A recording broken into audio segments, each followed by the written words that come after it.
Joining us now with stories trending around the world is Bimbai Mutinhiri Ekpeyong, woman to woman. How are you? Yes! I was waiting to do that. Right? How are you doing? Today? Very well, and yourself? Excellent. Rufy the Fire. Rufy the Fire.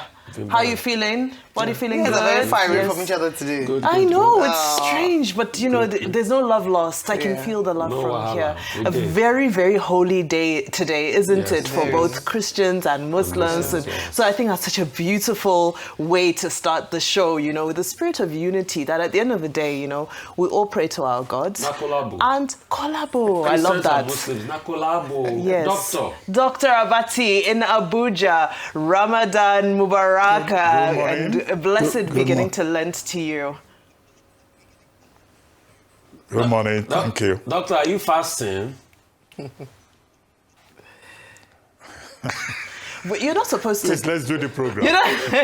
Well, I mean, it's a personal choice. So, you know, it's not something you have to tell anybody. It's between you and God. But let's begin with drama, violence, chaos, as Nigeria's 2027 elections took shape yesterday, as both chambers of the National Assembly retained manual transmission as a fallback in the event of electronic failure, despite fierce opposition. Now, this was done on the backdrop of drama, chaos, controversy, and even humor in some instances. Well, here are 5 of the most explosive moments that set social media ablaze and set the tone for the narrative around the reforms. So we begin at number 5, where the somewhat calmer session that held in the Senate, where the vote followed a division as called for by Senator Enyinnaya Abaribe. Well, this inspired the Senate President, Godswill Akpabio, to taunt him and mock him as he accused Abaribe for doing this to elicit positive feedback from social media users. What Senator Abaribe is asking for is that he would like to be seen there in the social media. Mr. President, that is not true. I am talking for Nigerians, not from Senator Abaribe. I want Nigerians to know. I want Nigerians to know. Okay. He called him the social media senator. Well, at number 4, we have PDP House of Reps member Honorable Stanley Olamide expressing his outrage over the terms of Section 84 that will end indirect party primaries, declaring it as a fraud. To Section 84. Not democracy at all. This is your fraud.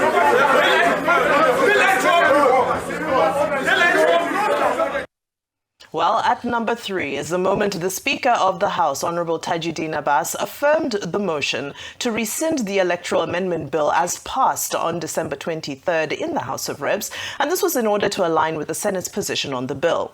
Loud shouts of nay were heard, however, Abbas proceeded to declare otherwise. Those against you say nay. The ayes have it. Mr. Speaker, sir.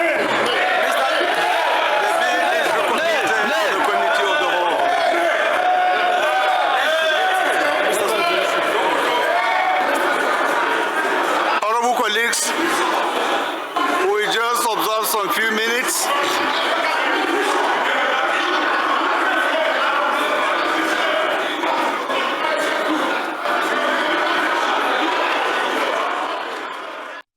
Well, at number 2 is the moment protesters who had been gathering outside the National Assembly for the past 1 week were dispersed with tear gas despite being peaceful. Activist Omoyele Shore was amongst them and detailed how he felt that this tear gas was more intense than the usual. We were poison gassed.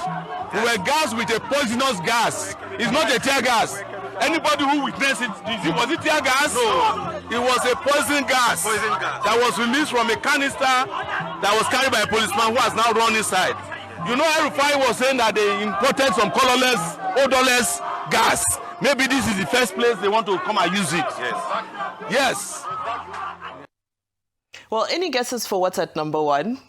At number 1 is the moment lawmakers stormed out of the chambers, chanting against the ruling party. This video pretty much speaks for itself. ABC, ole! ABC, ole! ABC, ole! ABC, ole! ABC, ole! ABC, ole! ABC, ole! it was tough choosing 5 moments because there was so much drama yesterday, but we tried to sum them up. Maybe shall we begin in Abuja with Dr. Abati? Your take, again, there were so many moments, but what grabbed your attention? Well, I mean, the drama was, of course, foreseeable. And so nobody should be surprised that yesterday you had some persons, minority caucus in the House of Representatives, chanting that the APC seems determined to rig the election in 2027 on the basis of the disagreements that they had with Clause 60, sub 3, which is about electronic transmission, which they insisted must be done real time and that it should be mandatory. Now, again, the other issue that they disagree with had to do with Clause 84, which has to do with the mode of primaries, with the amended copy talking about direct primaries and consensus, whereas the minority caucus insisted on indirect primaries, whereby, outside external bodies will not be able to dictate, but, there will be internal democracy within the parties. Okay, the failure to achieve their objective, in fact, led to their walking out in protest. And then in the Senate, the contentious part of it was the division that Senator Abaribe asked for, as you pointed out. Eventually, that was allowed. But the contentious issue was Clause 60 and also Clause 28, which is about date. Okay, there was no contention over Clause 28, which is the reduction of the dates before commencement of elections from 360 days to 300 days to give, the INEC room for maneuvering with regard to the election coinciding with the elections with Ramadan. However, we've not seen the end of the drama. As the Senate President summarized, well, the minority figures, they, showed courage. But the Senate President says, well, what has been done is innovative. But whatever it is when the law is tested that we will see the outcome. And you can expect that in 2027, the drama that we saw yesterday, there will be even more drama before then. I asked Mike Guinea, former resident electoral commissioner, what he would recommend to President Bola Tinubu. And he says that, in fact, President Bola Tinubu should not sign this bill as proposed, because that's the next stage now. Will the president grant his assent? That remains to be seen. I go back again to Igini. Rufai asked him a question, and I would have wanted him to clarify it. When Rufai asked, will IREF be justiciable? And he said he disagreed with the decision in the matter Atiku versus INEC, presided over by Justice Okoro. However, it needs to be reminded that a subsidiary legislation, the guidelines and regulations, cannot override the main act. And that is the decision of the same Supreme Court in Jagade and another versus INEC and another. So a subsidiary legislation cannot override. That was the decision, Agim, JSC, in that particular case. Well, like you said very aptly, Dr. Abati, there's going to be more drama. Very quickly, Rufai, because earlier in the show I'd heard you speak on Senator Abaribe and the fact that, he stood his ground. And now he's being taunted for that and they're saying social media senator. But is it not Nigerians that are on social media anyway? And, social media being a tool that is now being used to hold people accountable. So even if he's a social media senator, I don't think that should be an insult. I think it shows that he's accountable to a constituency. You see, I don't want to dwell much on the people that stole democracy that are taunting others. What would they do? They've had their bounty. They've looted democracy. These same people that, as of 2013, were pushing for an electronic system of elections then because they wanted to remove Goodluck Jonathan, which was their biggest problem. But it has shown that all the politicians are the same. The cycle just only changes. Then the APC were the saints in 2012, 2013. Everybody wanted them so much because Jonathan was the problem. Now they got into power that we've seen they're even worse than Jonathan. in all of this, when we Nigerians get a break? So I'm not surprised about Mr. Akpabio that turned Mr. Inaya Baribe for fighting for the future of this country, because he sees that this system they've passed is going to benefit from it. And that's just it. And the system will help them. But the question is, when are we going to fight for those that cannot benefit from it? What's it called? Barrister Guinea was talking about the fact that he shouldn't make President Tinubu shouldn't sign it. Barrister Guinea, I don't want to take. I'm not a betting man, but let's go there this morning. If President Tinubu does not sign it with his two hands, I will come on air and be dancing skelewu. He will sign it. But you can't skelewu anyway. That's not a fair wager. You know why? You know why? Okay, we have to move on now. They should come out and lie to us that this is not their plan. Well, you see, when Balogun came and he was trying to change what we know by saying what they passed in the House of Rep was different from what they passed in the House was the same what they passed in the Senate, you will know that they were liars. So let them keep deceiving themselves. So on social media, let me just say very quickly, briefly, I'll say that you are absolutely right. But I wanted to just buttress the point that sometimes when they try to downplay very powerful platforms, don't forget that social media was the trigger for a number of protests around the world. The Nepal protests, the Gen Z protests around the world. So you underestimate social media at your own peril. So if you're being called a social media senator, perhaps it's actually talking about the extent of your influence. Is it not the same social media APC used to fight PDP in 2015 with their influencer? I think this is a topic that, of course, is going to keep developing, and we're going to continue to unpack it. But we're going to look at another story, a human interest story. Ayo, the son of an abducted veterinary doctor, Dr. Ifeanyi Ogbu, who was killed whilst in captivity, has surfaced on a bus to town. Young Anthony Ifeanyi Ogbu, who appeared looking malnourished, recounted his experience following the kidnapping of his entire family in Kungabokun in October last year. Anthony told passengers on the bus how his father and brother were killed whilst pleading for ransom for his sister who remains in captivity. He narrated that the kidnappers released him so he could go and beg for money to give them to release his sister. What's your name? Igoha. Anthony. Igoha Anthony. Igoha Anthony. You sit down and wait, let them do your stuff. Go and sit down. Sit here. Sit. Igoha Anthony, ba?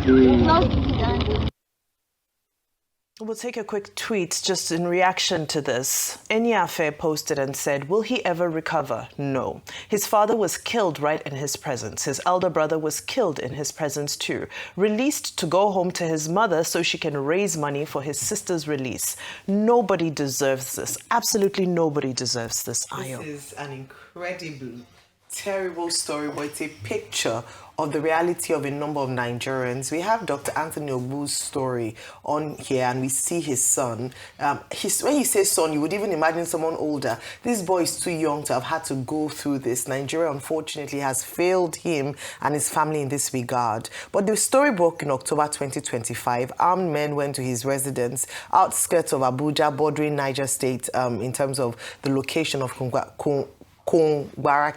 And when that happened, there was a public appeal as to the release or the finding out of the kidnappers. Down the line, we see that what a number of Nigerians resort to is the payment of ransom in order for them to have their loved ones released. In the event of which they are not able to do that, they get killed. So it is also an indictment on the security architecture, security operatives here in Nigeria, that too many times you see ransom being paid without an actual rescue, with apprehension or arrest of the kidnappers, meaning that Nigerians are left to their own, to their own fate. It's very sad, and I repeat again, this is one story out of a number of many other stories. I hope that at least what we can do for the young boy is to ensure that he's taken over by the authorities, he's given as much medical, psychological support to rehabilitate him. Can we please get his sister back? I can't cannot imagine what his mother is going through. But I want to repeat the fact that this is the reality of many Nigerians. It's not just about Dr. Ogbu. Can we make every life in Nigeria count for something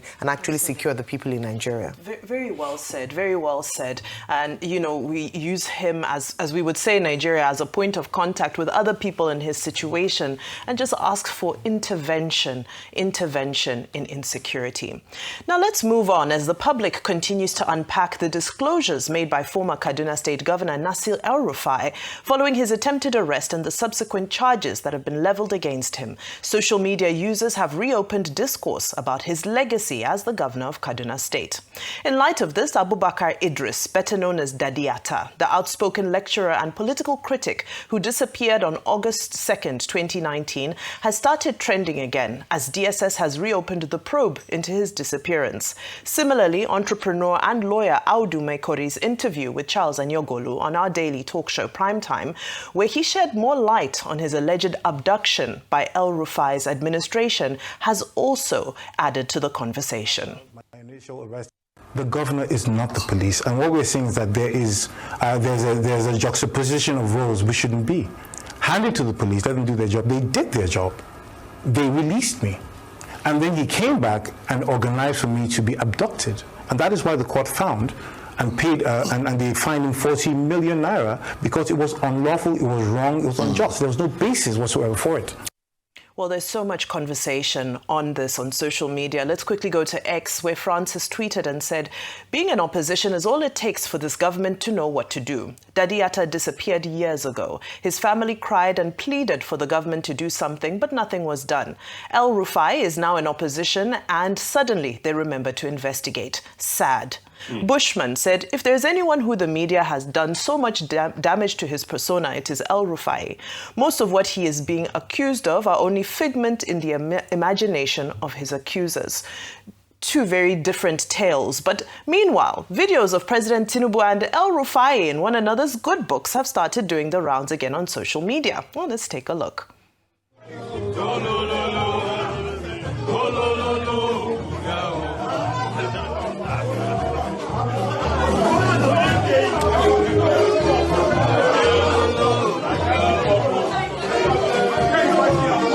I'm openly begging Nasir El-Rufai not to run away for additional degree.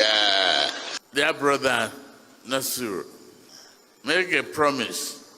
We won't let you run away from the country. That's the only way I will leave this podium. I promise. Okay.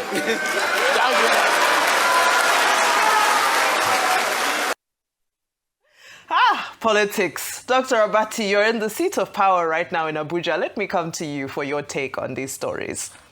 All right, well, as we get ready... Okay, there you are. Thank you. Yes, in politics, there are no, as they say, permanent friends. There are only permanent interests. And, you know, I see that you played the tape, taken from when the president was a good friend of Nasir El-Rufai, former governor of Kaduna State. But now the situation is different. Maybe, perhaps in the future, you know, their interests will align again and they will become friends. That's what that maxim about politics is all about. But the main story, however, is about Dadiyata. He was a lecturer in the Federal University, I think, in a place called Dusima. But he had his home in Kaduna. And he was a very staunch critic of the Kaduna State government at that time when we had Governor Nasir El-Rufai as he then was in the saddle. And, you know, people on social media have also shown indications, tweets or, on X by Bashir Bello, one of the sons of Bashir El-Rufai, one of the sons of the Malam Nasir El-Rufai, saying that Dadiyata is not a good friend of their family because he was always criticizing his father. People have also pointed to that. But however, the gentleman disappeared August 2019. And you find people saying, where is Dadiyata? close to 7 years later, Dadiyata has not been found. That in itself should be condemned. Nobody should just disappear without trace. In a country like this, where there is government, where we have the security agencies, and 7 years later, we're still saying, where is Dadiyata? The matter would not have come up if Nasir Rufai himself did not refer to it on television, when he said, well, he did not know any Dadiyata, he had no connection with him, and that investigators should look in the direction of Kano State, almost finger-pointing former Governor Ganduje, who was governor of Kano State at that time. Now, so it is what has now brought up the issue. I think it's not fair at all that a human being will disappear and we will say we will now start investigating 7 years later. So there is a problem about the timing. There is a problem with the fact that anybody can disappear in the country. But we urge the investigators, now that they have woken up, not to leave any stone unturned, whether it's in Kaduna State or it's in Kano State. And maybe Malam Nasir Rufai will also learn some lessons from this. Vulnerability is never an asset. When you talk too much, you can talk yourself into trouble.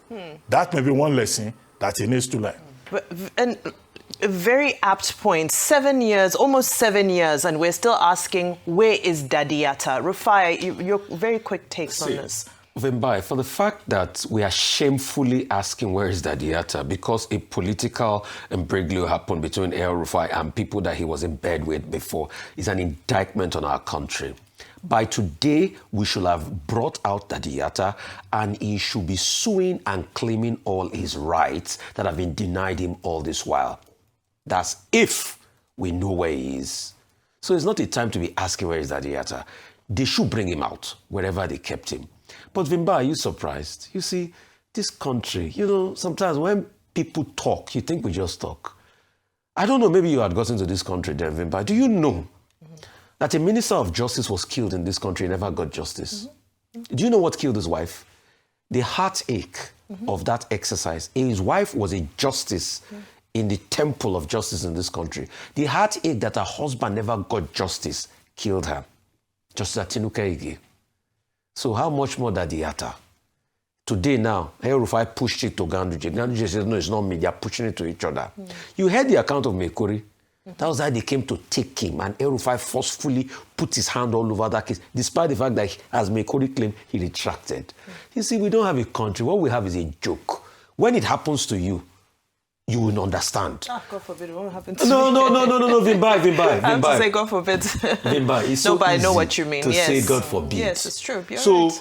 The people that Nigeria happened to, the over 40 people that were kidnapped as of yesterday, that Nigeria happened to, didn't they say God forbid? They said God forbid, it's true. It happened to Dadiyata now. Yeah. Who is next greater? We have a joke. Well, we can, I think it's all about, that's why we're here at the advocacy for us to be able to demand better so our leaders can do better for us.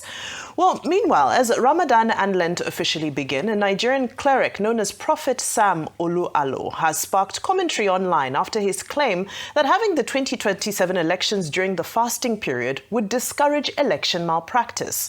Prophet Alo made these comments on Monday at Jesus City Camp in Lagos after his church's annual fasting and prayer session. Speaking with journalists, he said in part that he supports INEC's decision to have the elections on February 20, 2027 during Ramadan and Lent because the fasting period will help the public to prayerfully elect their next leaders. He added that having the polls at this time will give us the opportunity to do things with the fear of God and not manipulate the elections. Well, I know several people will stand in contention with that and say there's so much hypocrisy. But, Ayo, we've got the FCT Council elections coming up this weekend and they will fall squarely into Ramadan.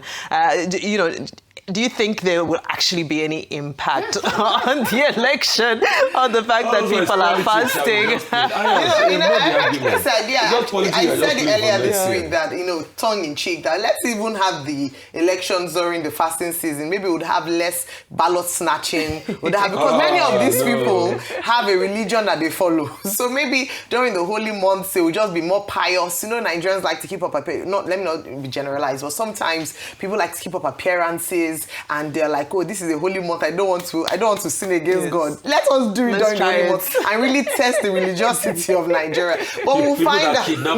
But let us see. You know, the FCT elections, like you mentioned, and that takes me back to even a more serious conversation around the fact that, as a secular state, should this conversation around elections being held during fasting season even occur in the first place? Because, like I said, it's just the hypocrisy of a number of people. Because whilst some people are fasting, some of them are still partaking in all of these things that destroy the nation. And so, yes, it might be a time to pray, but we're always praying in Nigeria. There's a place for prayer and there's a place for action. You cannot do one without the other. Even the Bible says praying without works is dead on arrival. So I think the important thing is just to instill in Nigerians that the value system, you know, respect for democracy, a respect for institutions and structures, a respect for, you know, for the rule of law. I believe that's the most important thing. It's not about religion, because a number of these people who are committing these atrocities, who are corrupting themselves, are religious people. So it's not what you profess, it is who you are and what you do. That is the loudest. It's by your fruits that we shall know you. It's by your fruits that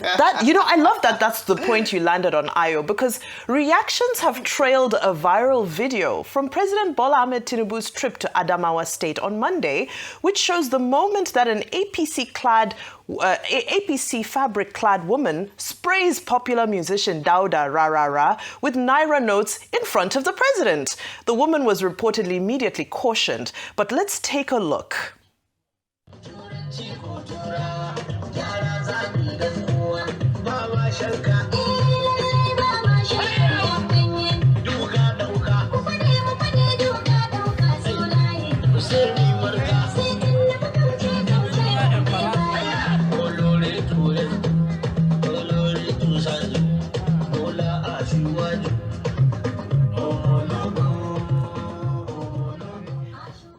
Omologo. Money spraying or using Naira notes as props, of course, we know is illegal. It is called defacing the Naira. I dare EFCC to arrest that woman. I triple dare EFCC. Arrest that woman. Let's start from there.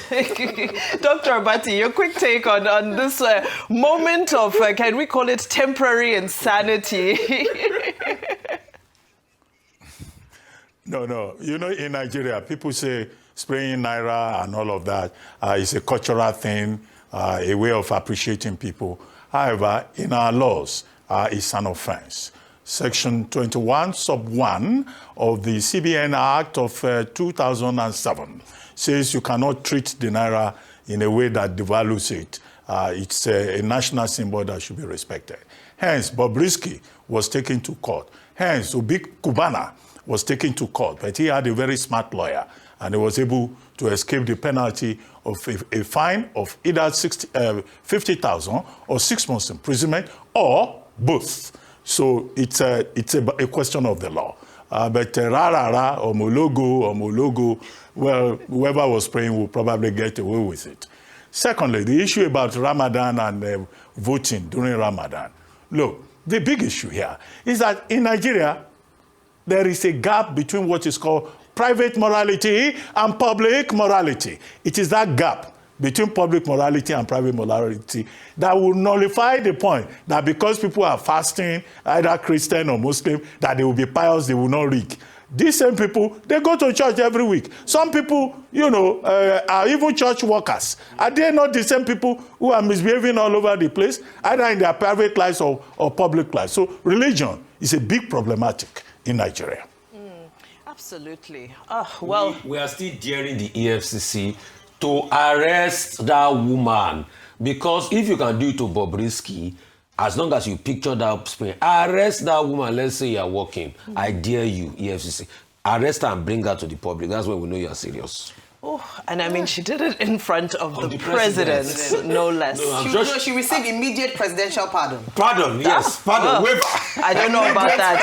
I don't know about that. Well, let's take our next story with a new video being circulated on social media, which has shocked users. It shows one doctor identified as Adiola Oyerinde as she takes viewers through a 24-hour shift as the only doctor at the General Hospital. In the video posted on Instagram on Monday, Adiola starts her shift at 9 a.m., covering multiple wards, including the NICU, and conducting an emergency C-section before ending her shift the next day at 9:30 a.m. Let's take a look.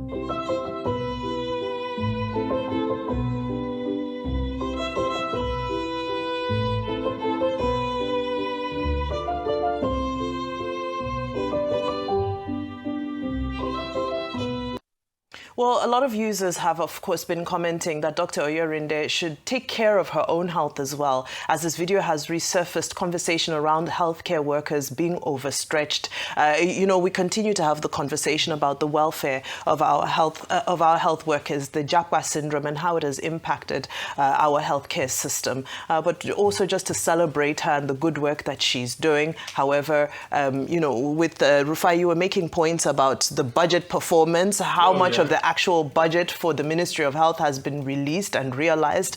And then you see that this is the state in our healthcare facilities is unfortunate.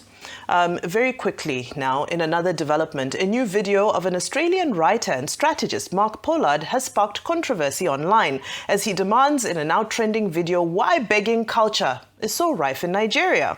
In a video that has now garnered thousands of comments, Pollard recalls his recent trip to Nigeria and questions why he was asked for cash numerous times at the airport, security checkpoints, and even at his hotel. Here it is. Nigerian friends, is your entire country set up to shake people down? Because coming in and out of the airports there, I was told, now you give me cash at least 10 times. A lot of the roads have security checkpoints, but are they security checkpoints or shakedown checkpoints? Even going into my hotel, people weren't just looking me up and down to see if I was carrying anything dangerous. They were looking me up and down to see if there's anything that they could ask me for. Am I overreacting? Because this must stress you out on a daily basis. I was just... Ayo, some people on social media have started calling Nigeria Abegistan. Abegistan.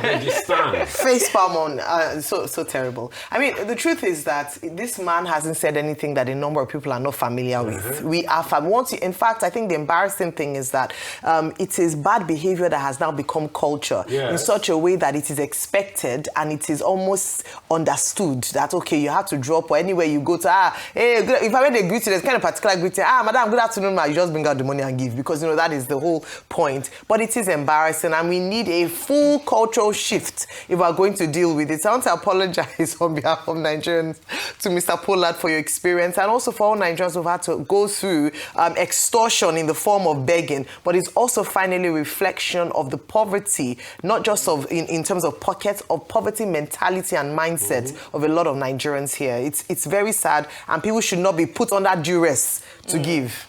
That is it. This is not Abegistan. So we need to make sure that we do everything possible to get rid of that brand for Nigeria. Now we go to milestones, where today we are remembering the life and the decades of impact of Reverend Jesse Jackson, one of America's most influential black figures of the 21st century, who died at his home in Chicago on Tuesday morning at 84.